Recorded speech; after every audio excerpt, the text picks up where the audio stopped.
There are a couple of ways of propagating dahlias, but today I'm going to show you how to divide the tubers.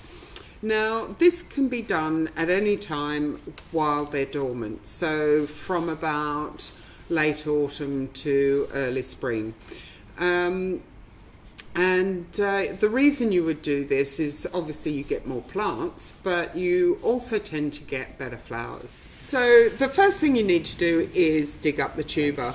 Now, I dug this one up about 3 days ago and immediately gave it a really good blast with the hose to get all of the soil out, away, so the tuber's nice and clean. Then I just left it in the potting shed for 3 days to dry. So the first thing I'm going to do is to remove anything that looks damaged or squishy. So I'm just going to start tidying this one up. So now I've done my initial tidy up. The most important thing when it comes to dividing your dahlia tubers is that each piece must have an eye attached. Now, the eyes can be tricky to spot, but they're usually right at the very base of the old stem, the previous year's stem.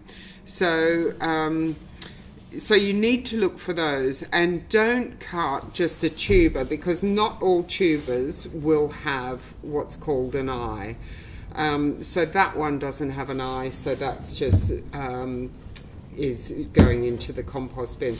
The other thing that's worth keeping in mind, here's another tuber that doesn't have an eye, but also it's one tuber, the main tuber, and then it's got another sort of secondary tuber coming from it. And this secondary tuber would never grow. It would never grow, so that again can go on the compost heap.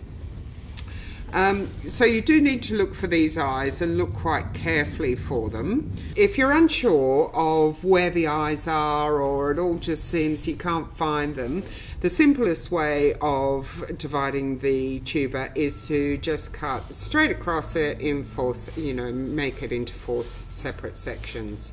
And you're bound to get each section is going to have, I would say, probably several eyes on it. So when you've finally divided your dahlias down, you can have them in sort of bigger clumps or smaller clusters, or even divide them down to one tuber. Provided that one tuber has got an eye, that is going to grow. So the next step is to take your tubers and just leave them for 24-48 hours or so for these cuts to just sort of cure a little bit. And then I just leave them in the potting shed, and then after that they can be stored as you normally would for your dahlia tubers in dry peat. Or you can pot them up and grow them on, and then they'll be ready to plant out again in late spring, early summer, after all risk of frost has passed.